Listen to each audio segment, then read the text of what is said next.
Amin. Silakan duduk. Shalom Bapak Ibu yang dikasihi Tuhan. Firman Tuhan yang akan kita dengarkan pada pagi hari ini, buah roh dan kedewasaan rohani.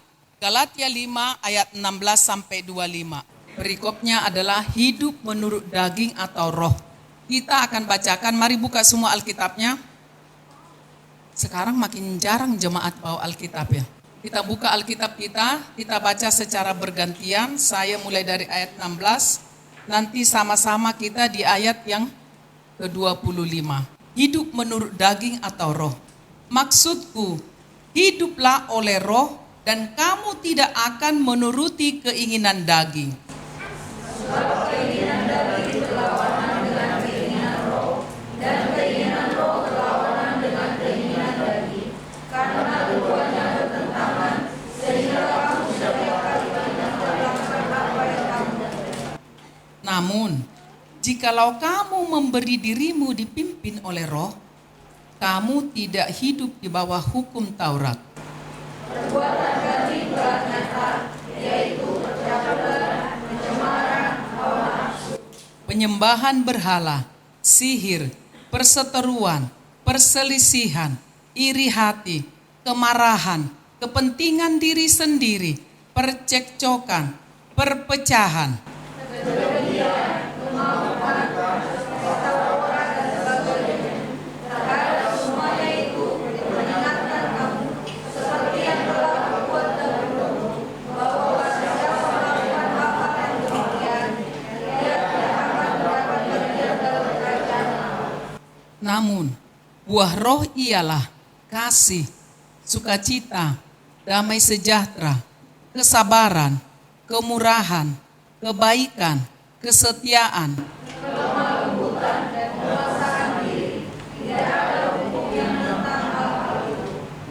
Mereka yang menjadi milik Kristus Yesus telah menyalibkan daging dengan segala hawa nafsu dan keinginannya.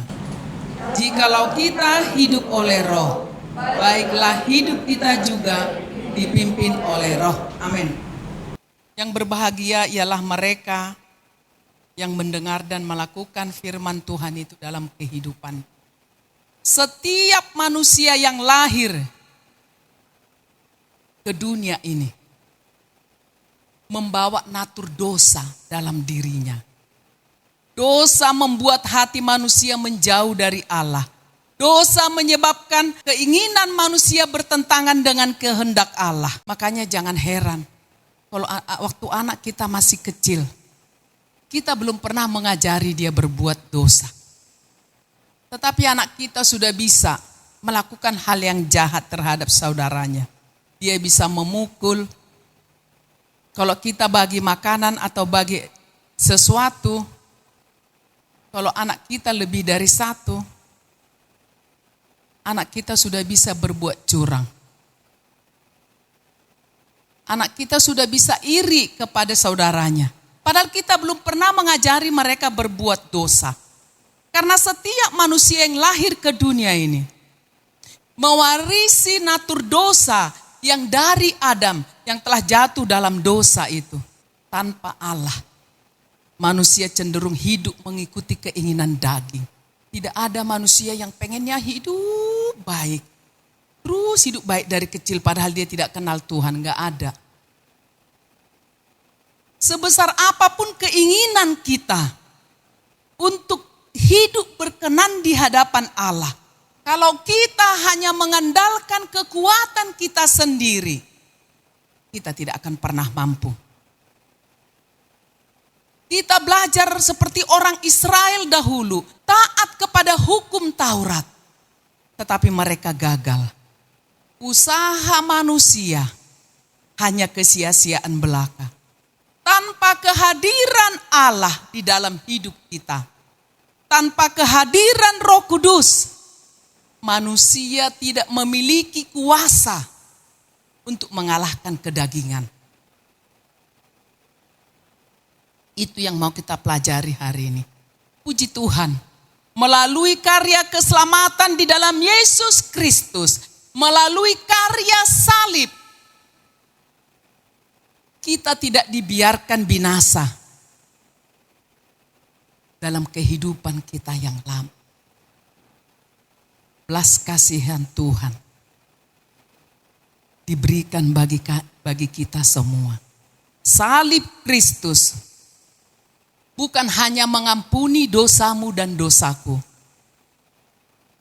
Salib Kristus juga membuka jalan bagi kehidupan yang lahir baru bagi setiap orang yang percaya kepada Kristus. Amin. Ketika seseorang percaya kepada Kristus, Roh Kudus dimeteraikan Allah dalam hidup kita. Roh Kudus hadir tinggal dalam hidup kita. Untuk apa? Untuk memimpin kita, untuk membaharui hati kita, untuk membaharui pikiran kita, dan memimpin setiap kita untuk hidup sesuai dengan kehendak Allah. Bukan sesuai dengan kehendakku.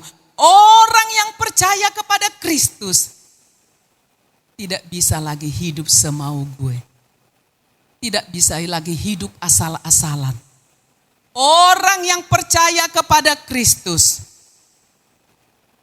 harus belajar menundukkan diri di bawah kuasa Roh Kudus. Dalam Galatia 5 ayat 16 sampai 25 yang kita baca tadi, Paulus menunjukkan kepada setiap kita bahwa hidup orang percaya adalah medan peperangan antara daging dan roh. Daging kita itu selalu mau mengikuti hawa nafsu kita. Tetapi roh Allah yang ada di dalam kita senantiasa mengingatkan kita, memimpin kita, membaharui hidup kita. Daging ingin membawa kita kembali kepada dosa. Daging ini mau membawa kita kepada maut. Tetapi Roh Kudus terus bekerja dalam hidup kita ketika kita merelakan diri kita untuk dipimpin. Untuk apa? Untuk mengubah karakter kita yang lama menjadi karakter Kristus hidup dalam hidup kita. Amin. Paulus menunjukkan bahwa kehidupan orang percaya sekali lagi adalah medan konflik. Medan peperangan antara keinginan daging dan pimpinan roh. Dan itu terlihat melalui gaya hidup kita sehari-hari. Melalui firman Tuhan ini Paulus memperlihatkan 3 hal penting yang menentukan kedewasaan rohani orang percaya. Yang pertama, konflik antara daging melawan roh. Galatia 5 ayat 16 sampai 18 tadi. Maksudku ialah hiduplah oleh roh, maka kamu tidak akan menuruti keinginan daging. Hidup ini menjadi arena pertarungan terus-menerus antara keinginan untuk melakukan segala sesuatu dengan cara kita sendiri. Menuruti keinginan daging kita sendiri. Dan peperangan untuk melakukan keinginan Kristus. Siapa yang menang? Siapa yang sering menang dalam hidup kita? Keinginan kita atau keinginan Kristus? Di dalam kita bertindak, di dalam kita berperan sebagai seorang ibu, sebagai seorang ayah, sebagai seorang karyawan, sebagai seorang anak, sebagai seorang orang tua. Ketika kita melakukan peran ini, ada peperangan itu antara daging dan roh. Siapa yang sering menang? Hanya kita dan Tuhan yang tahu. Hanya Tuhan yang tahu. Kalau daging itu yang menang, keinginan daging selalu membawa manusia menjauh dari kehendak Allah. Kalau kita menuruti keinginan daging, kita semakin menjauh dari kehendak Allah. Sedangkan ketika kita mau menundukkan diri di bawah kuasa Roh Kudus, di dalam pimpinan Roh Kudus, Roh Kudus akan membawa kita kepada ketaatan dan kekudusan. Inilah yang dikehendaki Allah dalam hidup kita. Hiduplah oleh roh, maka kamu tidak akan menuruti keinginan daging. Hidup oleh roh berarti membiarkan diri kita dipimpin oleh Roh Kudus setiap hari. Roh Kudus yang memimpin dan mengendalikan pikiranku. Roh Kudus yang memimpin ketika aku mengambil keputusan. Perkataan ketika aku mau mengucapkan sesuatu kepada sesama.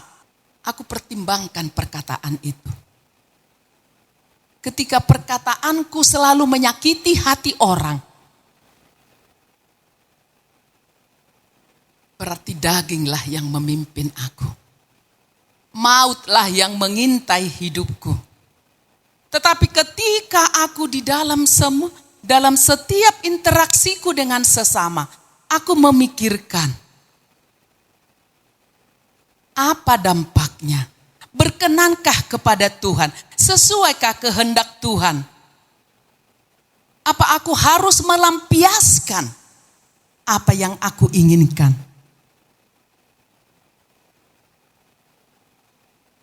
Ketika Roh Kudus yang memimpin, mengendalikan pikiran kita, keputusan kita setiap hari, karakter Kristus itu terus akan hidup dan akan semakin bertumbuh dalam kehidupan kita.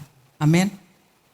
Di dalam ayat 17 dikatakan, sebab keinginan daging berlawanan dengan keinginan roh, dan keinginan roh berlawanan dengan keinginan daging. Karena keduanya bertentangan, sehingga kamu setiap kali tidak melakukan apa yang kamu kehendaki. Keinginan daging selalu bertentangan dengan kehendak Roh Kudus. Ada dua kuasa yang saling bertentangan di dalam dirimu dan diriku. Daging dan roh. Jadi selama kita hidup, konflik itu akan tetap ada. Itu makanya kita perlu waspada. Itu perlunya kita perlu hati-hati. Itu perlunya kita harus mengevaluasi diri kita. Siapa yang dominan dalam hidupku? Dagingku kah? Atau roh? Tuhankah yang memimpin aku? Atau keinginanku sendiri? Terus ada pertentangan itu. Karena itu seringkali seseorang tahu, kita tahu apa yang benar, tetapi daging mencoba kita untuk menarik kepada yang salah. Pergumulan ini nyata dalam kehidupan rohani setiap orang percaya. Kita bergumul, kadang roh kita ingin berdoa. Aku ingin berdoa. Aku dengar kemarin pergumulan ibu itu, pergumulanku masih banyak. Aku berdoa untuk gereja ini, gereja kami ini bertumbuh. Keinginan itu ada, keinginan roh. Tapi keinginan itu tidak kita lakukan. Karena kita kalah terhadap daging. Kita tetap ingin bermalas-malasan. Roh ingin kita hidup benar, tetapi daging kita ini ingin kita memuaskan hawa nafsu.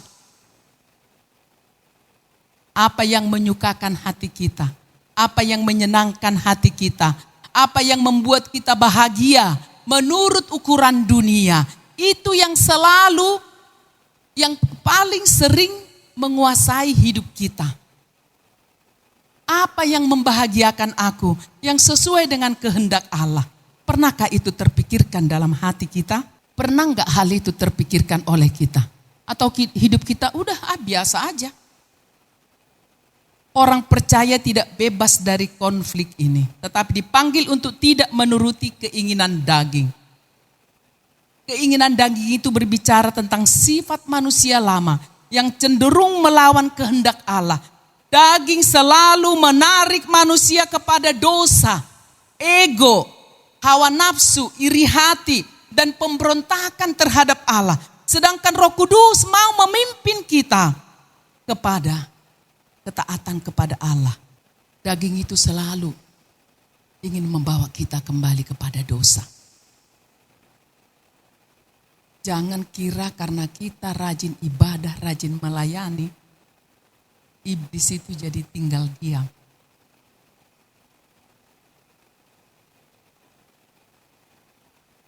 Iblis semakin peduli untuk merusak imanmu ketika engkau juga tetap ke gereja. ketika engkau tetap juga merajin melayani. Karena ukuran kedewasaan rohanimu bukan berdiri di mimbar ini, tetapi bagaimana hidupmu dipimpin oleh Roh Kudus.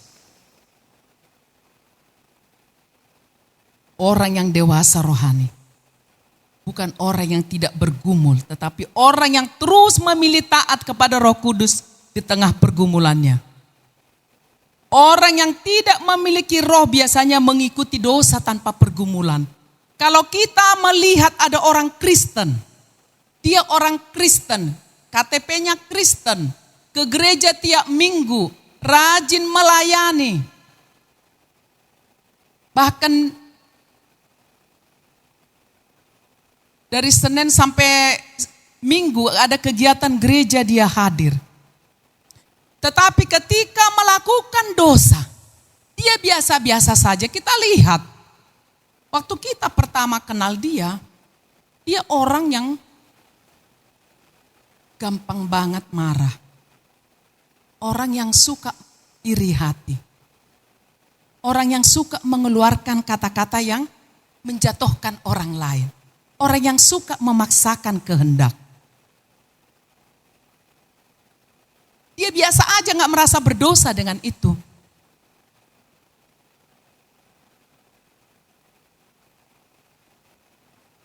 Itu artinya engkau tidak bergumul dengan dosamu. Itu artinya engkau dipakai menjadi alat si iblis. Itu artinya ibadahmu, pelayananmu, persembahanmu tidak membawa perubahan apa-apa dalam hidupmu. Tetapi orang yang dipimpin roh akan merasakan perlawanan terhadap dosa. Ketika aku melakukan kesalahan, aku langsung sadar. Tadi kata-kataku sangat menyakiti. Pasti dia sakit hati dengan kata-kata yang aku ucapkan. Pasti dia tersinggung dengan perkataanku tadi. Setelah itu aku minta maaf. Dan itu aku sering lakukan kalau aku salah kepada Bapak Gembala. Itu artinya aku sadar. Aku melakukan dosa. Aku bergumul untuk itu. Aku berdoa untuk itu. Tuhan, tambah-tambahkan kesabaran bagiku.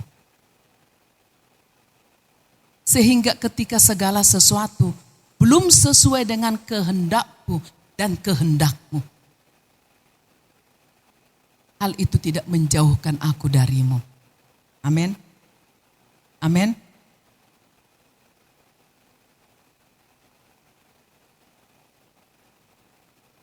Jadi kalau kita selama ini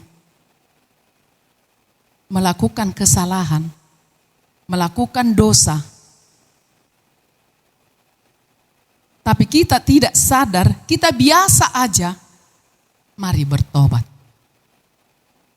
Ayat 18 dikatakan, akan tetapi jikalau kamu memberi dirimu dipimpin oleh roh, maka kamu tidak hidup di bawah hukum Taurat. Kemenangan dimulai saat kita memilih untuk berjalan dalam roh. Kemenangan rohani dimulai ketika kita memilih untuk berjalan bersama Roh Kudus setiap hari. Bukan sewaktu-waktu, bukan saja ketika kita ada di gereja ini kita kelihatan kudus. Tetapi setiap waktu dimanapun kita berada, kita sadar kita hidup dalam pimpinan Roh Kudus. Ada Roh Allah, Sang Pencipta langit bumi dan pemilik napas kehidupanku itu tinggal dalam hidupku. Sehingga aku menghargainya. Aku menjaga hidupku.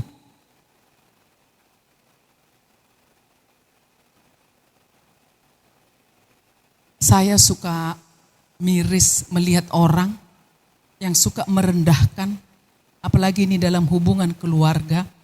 Kalau ada di dalam keluarga itu yang hidup susah, dia seperti direndahkan, dia seperti dijauhkan, atau kita gampang menilai orang-orang yang miskin itu, orang yang kurang itu, menurut pikiran kita yang picik, saya selalu menyampaikan firman Tuhan ini. Ingat,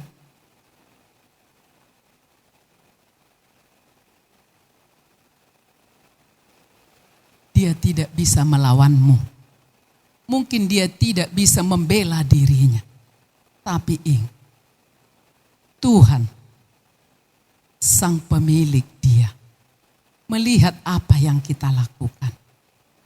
Karena firman Tuhan katakan, segala sesuatu yang kau lakukan kepada saudaraku yang kecil itu, engkau sedang melakukannya kepadaku. Makanya jangan pernah semena-mena kepada orang yang di bawahmu. Jangan pernah berbuat sewenang-wenang. Jangan pernah anggap remeh siapapun. Karena yang membela dia bukan gembalanya, bukan orang tuanya, mungkin gak mampu. Tetapi Allah, sang pencipta itu lawanmu. Sehingga kalau engkau tidak mau melawan itu, jangan lakukan hal yang menjauhkan engkau dari Tuhan. Amin.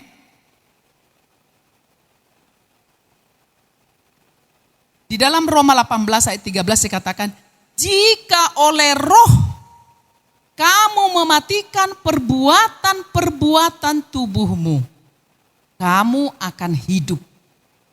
Artinya, kemenangan atas dosa bukan terjadi karena kekuatan manusia, tetapi karena kita memberi ruang kepada Roh Kudus untuk memimpin hidup kita, membawa hidup kita untuk berkemenangan di dalam Kristus Yesus. Dipimpin Roh berarti hidup dalam hubungan yang intim dengan Allah. Saya tidak bisa berkata, saya ini hidup dipimpin oleh Roh Kudus. Saya tidak pernah saat teduh. Saya tidak pernah berdoa mau tidur. Saya tidak pernah membaca Alkitab. Saya tidak bisa mengatakan itu. Orang yang dipimpin oleh Roh Kudus selalu ada hati yang lapar dan haus untuk belajar firman Tuhan. Hati yang haus untuk bersekutu dengan Tuhan. Ada kerinduan itu di hati kita. Ada antusias kita ketika kita datang beribadah. Ketika kita memuji Tuhan. Ketika kita mendengarkan firman Tuhan. Apapun yang kita lakukan di tempat ibadah ini, kita melakukannya dengan antusias. Amin. Saya sering melihat ibadah-ibadah di dalam, semakin hebat seseorang, semakin terkenal dia, ketika memuji Tuhan itu, pada umumnya, saya bicara pada umumnya, tidak semua. Geraknya itu harus hati-hati. Kalau kita makin hebat itu, tepuk tangan kita pun kita atur. Tapi saya lihat itu orang-orang hebat itu kalau memuji Tuhan makin kalem. Saya pikir, kalau orang hebat emang harus memuji Tuhan. Ya kita di tempat ini belum hebat, kalau memuji Tuhan pada lesu. Apalagi hebat nanti entah gimana. Makanya kalau memuji Tuhan itu semangat. Kalau Roh Kudus itu ada dalam diri kita. Kita harus menyala-nyala. Orang yang dipimpin Roh Kudus tidak hidup dalam ikatan legalisme, melainkan hidup dalam ketaatan yang lahir dari kasih kepada Tuhan. Aku melakukan firman Tuhan bukan karena aku takut dihukum. Itu artinya hidup dalam ikatan legalisme. Seperti orang-orang Israel zaman dulu. Mereka belajar untuk taat kepada hukum Taurat. Mereka memberikan persembahan, persepuluhan dari apa yang mereka dapatkan yang kecil-kecil. Tetapi Tuhan Yesus mencela mereka. Tuhan Yesus menegur ahli Taurat dan orang Farisi. Karena mereka membayar persepuluhan dari selasi. adas manis dan jintan. Tetapi mengabaikan hal penting karena kata Yesus. Apa itu? Keadilan, belas kasihan, dan kesetiaan. Artinya kalau kita melakukan firman Tuhan itu, bukan aku gak mau mencuri, aku takut dihukum. Bukan. Orang yang sudah ditebus darah Kristus, orang yang sudah menerima kasih Kristus, aku melakukan firman Tuhan itu bukan karena aku takut dihukum, bukan karena aku takut tidak diberkati, bukan karena aku takut tidak disebut orang Kristen yang setia, tetapi aku melakukan firman Tuhan itu karena aku sudah terlebih dahulu menerima kasih Kristus. Dengan kasih Kristus yang ada dalam hidupku, aku melakukan kehendak Allah.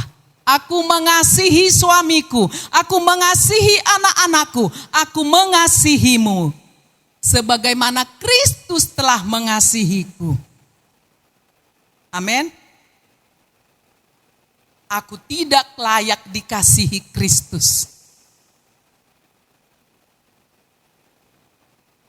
Aku sama sekali tidak layak. Tetapi Kristus mengasihiku tanpa syarat. Dengan kasih Kristus yang tanpa syarat yang aku terima. Dengan kasih itu aku mengasihi sesamaku. Amin. Begitulah hidup orang yang dipimpin oleh Roh Kudus. Dan itu yang dicela Tuhan dari ahli Taurat dan orang Farisi. Jadi orang percaya taat kepada Tuhan bukan karena takut hukuman, tetapi karena kasih dan pimpinan Roh Kudus setiap hari dalam hidup kita. Kedewasaan rohani tidak lahir dari usaha manusia semata-mata, tetapi karena dari kehidupan yang terus melekat kepada Tuhan. Aku tidak akan pernah dewasa rohani.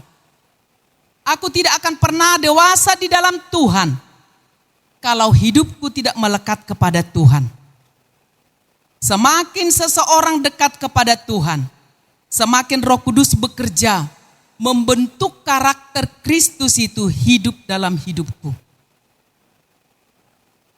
Dan semakin nyata buah roh itu terlihat dari hidupku. Amin. Manifestasi perbuatan daging melawan buah roh. Galatia 5 ayat 19 sampai 23. Perbuatan daging telah nyata, yaitu percabulan. Saya singkat aja ya. Perbuatan daging di dalam Galatia 5 ayat 19 sampai 12 itu percabulan, dosa seksual, pornografi, kecemaran, hawa nafsu. Hawa nafsu itu hidup tanpa kendali dan rasa malu terhadap dosa. Penyembahan berhala. Apa itu penyembahan berhala? Menempatkan sesuatu lebih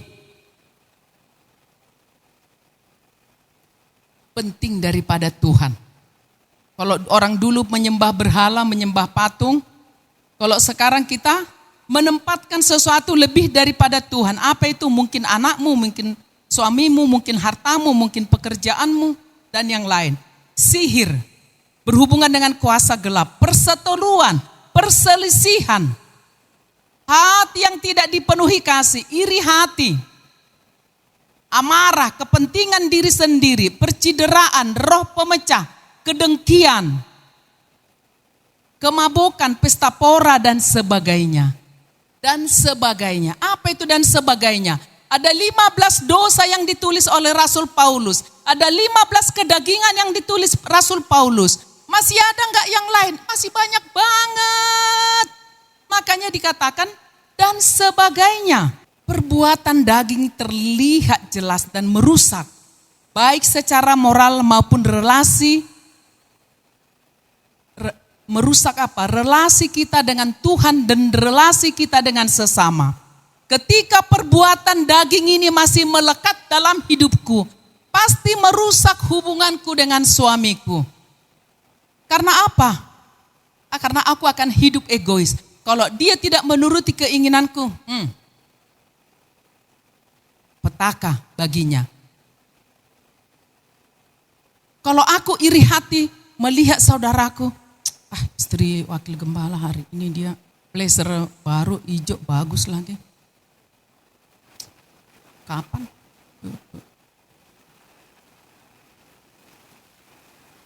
Itu udah mulai, dosa itu udah mulai. Itu akan pasti merusak hubunganku dengan dia. Setiap kita menyampaikan sesuatu gak cocok dengan teman, kita marah. Itu menjadi petaka, perpecahan. Itu merusak hubungan kita dengan sesama. Dan pasti ketika hubungan kita dengan sesama, pasti hubungan kita dengan Tuhan juga pasti terganggu. Jadi kalau ada orang yang bilang aku husuk datang kepada Tuhan, aku bisa husuk berdoa, aku bisa menyampaikan firman Tuhan dengan berapi-api di mimbar ini.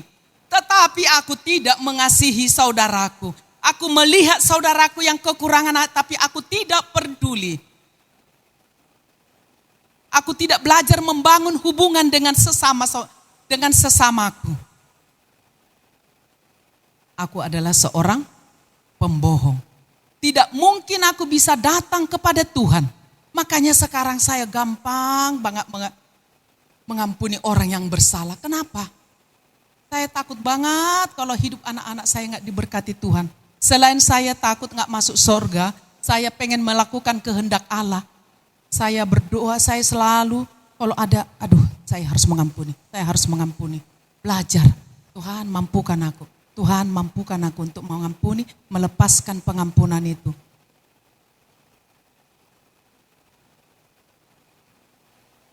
Agar apa? Agar aku bisa berdoa. Ketika aku jengkel dengan gembala, kami kan selalu berdoa bersama. Dan ketika berdoa bersama itulah kami ngobrol. Ketika aku jengkel, aku tetap berdoa. Tapi aku gak ajak dia. Aku doa duluan ya. Nah itu model saya. Duluan doa ya Pak. Ya Ma. Pak aku doaku singkat. Akhirnya aku doa Tuhan ampuni aku. Aku marah sama Tuhan ampuni aku.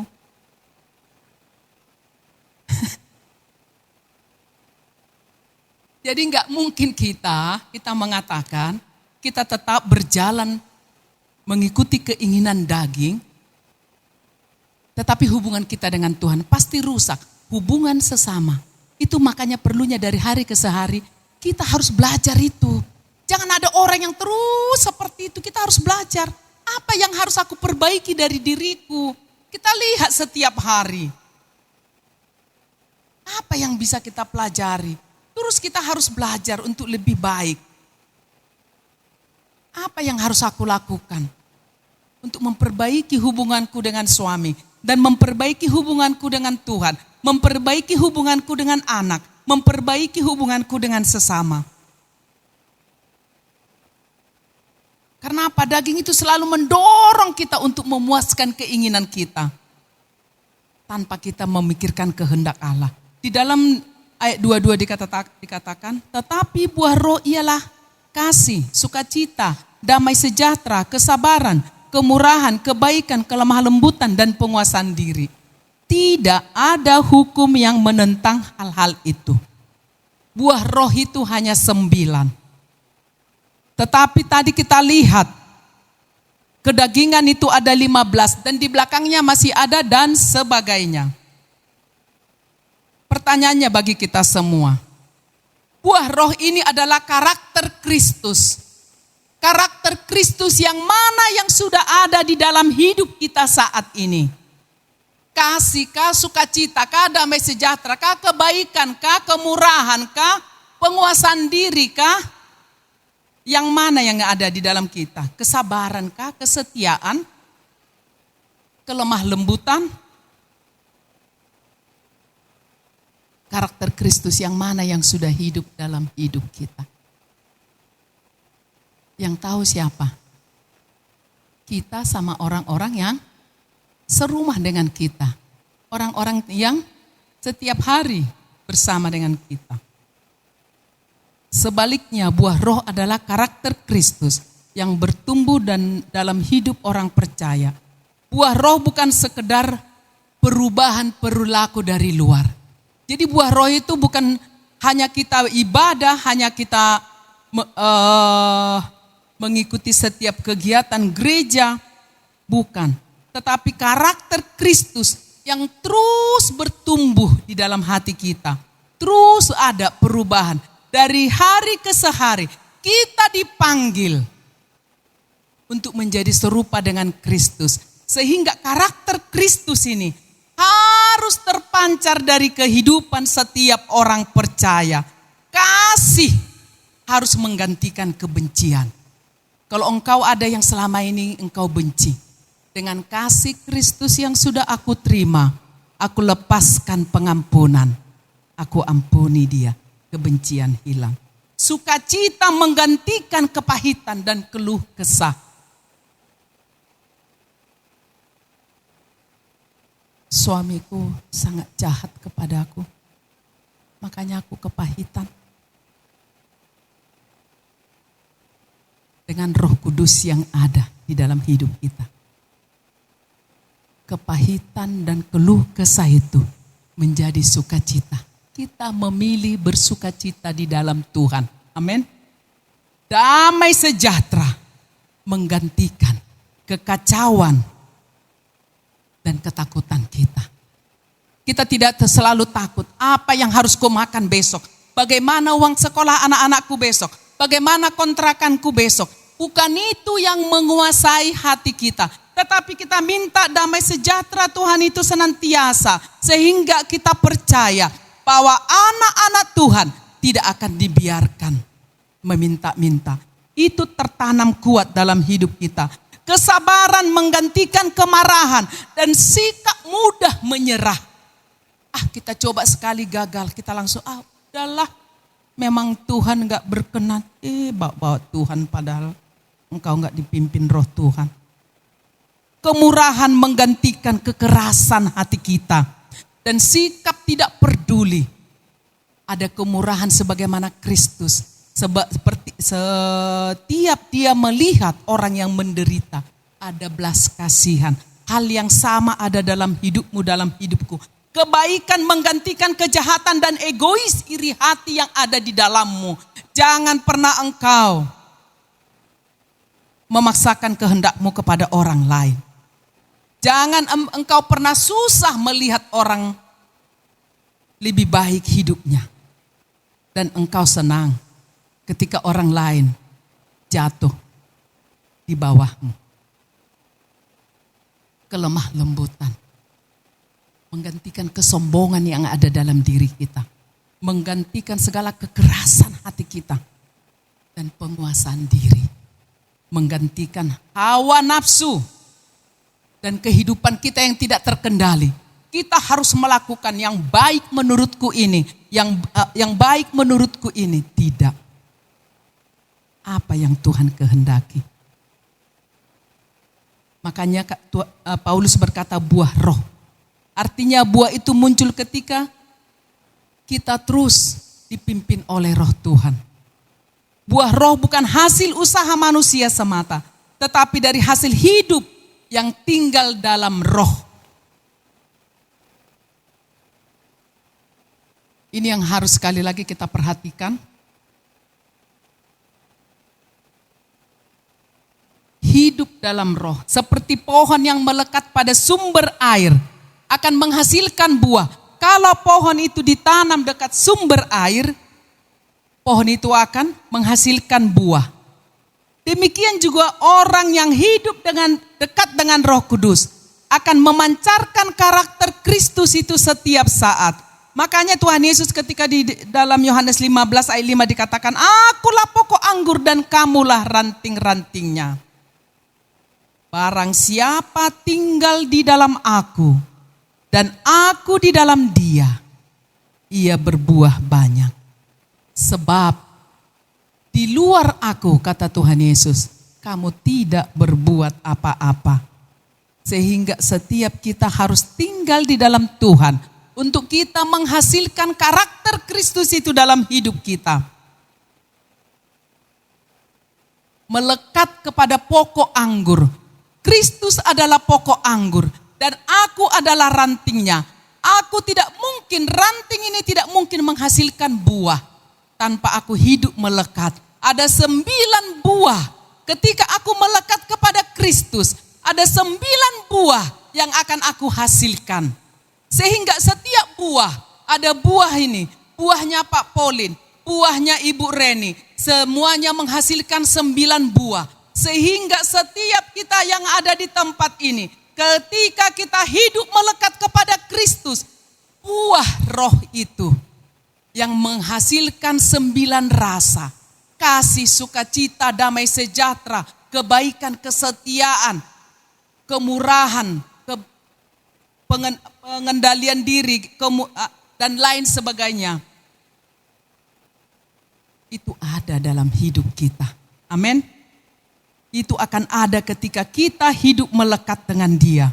Orang yang hidup melekat kepada Kristus, itulah yang disebut dipimpin oleh Roh. Dan orang yang dipimpin oleh Roh Kudus, otomatis menghasilkan buah roh yang 9 tadi. Amin. Dan disitulah kedewasaan rohani itu terlihat. Jadi orang lain bisa melihat ibu gembala ini yang memimpin siapa? Egonya atau Roh Kudus? Yang terakhir, ketiga. Bagaimana respon kita? Menyalibkan daging dan hidup dipimpin oleh Roh. Galatia 5 ayat 24 dan 25. Barang siapa menjadi milik Kristus Yesus, ia telah menyalibkan daging dengan segala hawa nafsu dan keinginannya. Jikalau kita hidup oleh Roh, baiklah hidup kita dipimpin oleh Roh. Menyalibkan daging berarti kita mengambil keputusan untuk meninggalkan dosa itu. Mari lihat diri kita masing-masing. Dosa apa yang terus ada di dalam diri kita saat ini? Salibkan dosa itu, salib. Bukan lambang kompromi. Salib, lambang kematian. Kristus mati untuk menebus dosamu. Dia disalibkan karena dosa kita. Salib dalam diriku, mematikan kedaginganku. Sehingga dosa mati dalam hidupku. Sehingga aku bisa bertumbuh secara rohani. Harus ada keinginan yang kuat dari setiap kita untuk mematikan kedagingan itu. Menyalibkan daging berarti kita menolak segala keinginan dosa. Kita menolak, tidak menuruti hawa nafsu, mematikan manusia lama kita dan memilih taat untuk melakukan kehendak Allah setiap hari. Mari kita belajar dan kita memohon kepada Tuhan. Tuhan, aku sangat susah untuk sabar. Tuhan, aku sangat susah untuk mengasihi. Tuhan, aku sangat susah untuk bermurah hati. Tuhan, damai sejahtera aku selalu enggak. Susah aku untuk mendapatkan damai sejahtera. Aku selalu dikuasai ketakutan. Tolong aku Tuhan, kuatkan aku, pimpin aku. Secara rohani menyalibkan daging berarti menyerahkan hidup kita kepada Yesus dan membiarkan Roh Kudus yang memimpin kita, yang mengarahkan kita. Sehingga setiap kita orang percaya kepada Kristus tidak berkata, apa yang aku inginkan aku lakukan. Bukan. Tetapi kita harus berkata, di dalam setiap derap langkah kita, di dalam kita bersikap, di dalam kita berbicara, di dalam kita berrelasi dengan sesama, di dalam kita berpikir, di dalam kita mengambil keputusan, kita bertanya, apa yang Tuhan kehendaki aku lakukan? Amin. Inilah sebabnya Yesus berkata di dalam Lukas 9 ayat 23. Setiap orang yang mau mengikut aku, kata Yesus, ia harus menyangkal dirinya, memikul salibnya setiap hari, dan mengikut aku. Amin.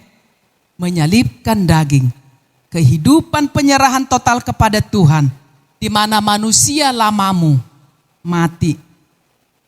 Dan karakter Kristus semakin nyata setiap hari dalam kehidupan kita. Hidup oleh Roh berarti kita menjadikan Roh Kudus sebagai pemimpin. Roh Kudus yang memimpinmu. Roh Kudus yang memimpinku setiap hari. Sehingga tidak ada ruang bagi si iblis untuk ambil keuntungan dari dalam hidupmu. Sekali lagi, dipimpin Roh Kudus berarti melibatkan Tuhan dalam setiap keputusan. Peka terhadap suara Roh Kudus. Hidup dalam ketaatan dan berjalan sesuai dengan kehendak Tuhan. Jika kita terus hidup dekat dengan Tuhan, maka karakter Kristus akan semakin nyata dalam hidup kita. Dan itulah tandanya kehidupan, kedewasaan rohani yang sejati. Mari setiap kita belajar untuk menolak keinginan daging, untuk hidup dalam pimpinan Roh, dan menghasilkan buah Roh setiap hari. Biarlah hidup kita bukan hanya menjadi orang Kristen yang pergi ke gereja, tetapi sungguh-sungguh setiap orang yang berinteraksi dengan kita. Apakah kita di lingkungan orang yang tidak mengenal Tuhan? Apakah kita di lingkungan keluarga kita yang mereka Kristen tapi tidak mengenal Tuhan? Kedewasaan rohani itu terlihat karena hidup kita senantiasa dipimpin oleh Roh Kudus. Kehendak kita taruhkan di bawah kehendak Allah, sehingga karakter Kristus semakin nyata setiap hari di dalam kehidupan setiap kita. Amin. Mari kita tundukkan kepala.